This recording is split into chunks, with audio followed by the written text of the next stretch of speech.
Ела тука седи. Шефе, карам го его. Его, значи, тук, виж го към е безплатур, бе, гледай го, бе. Седи тука, бе. Колко пари носиш? Я виж колко пари има. Чакай, бе, чакай, малко тук. Чакай спокойно. Като бъркам, ще дам. Чакай спокойно.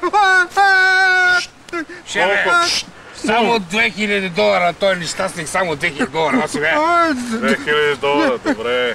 Добре. Значи, кой ме да даме? 20% от тех за мен. Да, още.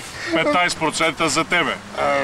Още. Значи, още 20% за шефа.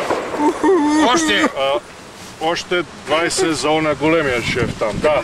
Още. После имаме... Ще я се века, бе. Ще се века, сега както века. Сега той като стане от тук ще ходи и ще викне полиция и ще ни фанат 100%, значи трябва да дадеме на полицайите. Още 20%.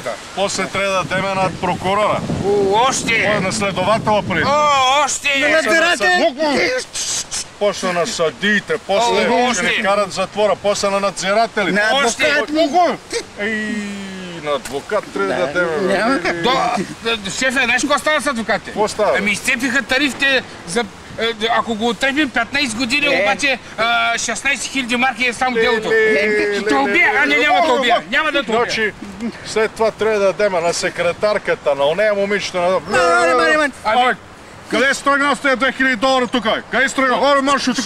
Хора, ще дай нагет, дай му още 2000, дай му още 2000. Що да му дам, бе, шефе? Защото там ще го срещна коккала и топуза и ще му щупат главата за някакъв си $2000 да не стигат за нищо. Абе, маршо тук, маршо!